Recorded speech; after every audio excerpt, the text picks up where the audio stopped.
एक बार किशोरी जी ठाकुर जी से बोली हम बंसी बजाएंगे। जो बोले आप बंसी मत बजाओ। बोले क्यों?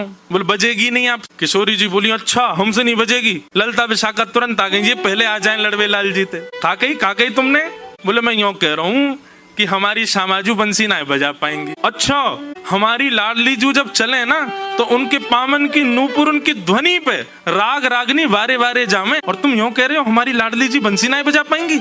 चलो जल्दी अपनी बंसी दो, हमारी किशोरी जी बजाएंगी। अरे मैं कोई किशोरी जी पे संशय ना कर रहा हूँ, किशोरी जी पे कोई आक्षेप ना कर रहा हूँ, वो साक्षात संगीत स्वरूपा है, पर मेरी बंसी जे ना बजा पाएंगी। ललता जी बोली आज तो यही बंसी बजेगी, अब ही बजेगी और तुम्हारे सामने ही बजेगी, लाओ दो। ठाकुर जी बोले ना माननी बात, लो दे दो। हे लाडली जू आज दिखा दो यार, जो बहुत अपने आप को कुछ समझे बंसी बजावे और यूं सोचे कि या के आगे कोई ना, आज आप बजाए दो, नेक दिखाए दो, अपना स्वर लगाए दो, यही को मूर्छित कर दी हूँ बंसी बजाए के। ठाकुर जी खड़े, हाँ श्री जी बजाओ, हमारा तो सौभाग्य कि हमारी बंसी आपकी सेवा में, पर मैं फिर कह रहा हूँ जी बजेगी नहीं। किशोरी जी ने अपने अधर पर वेणु धारण करके अपनी कोमल उंगलियों से छिद्रों को आच्छादित किया और जैसे ही प्राण पिरोए बस हवा ही हवा निकले, स्वर नहीं निकले। ललता विशाखा कह रही है अरे जल पिला गलो सुगो श्यामाजू को जल पिलाए दियो, लेकिन बंसी नए बजे। ठाकुर जी मंद मंद मुस्कुरा रहे, अब मैं कह रहा हूँ नए बजेगी मुंह वापस कर दो।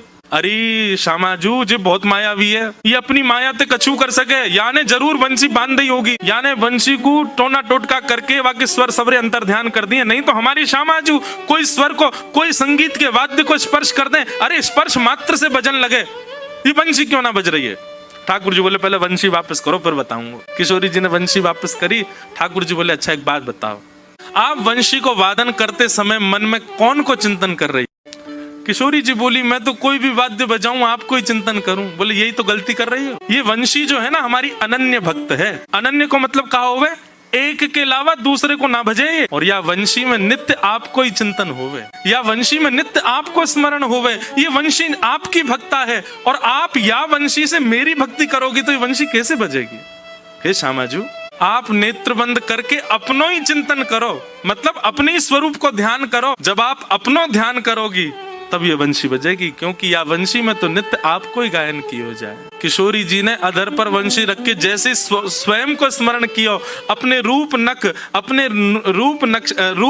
नेत्र आदीन को स्मरण किया, अपनो ही स्मरण करके जैसे वंशी अधर पर धरी, बिना फूंक के वंशी बजन लगी। किशोरी जी के नेत्र सजल है गए।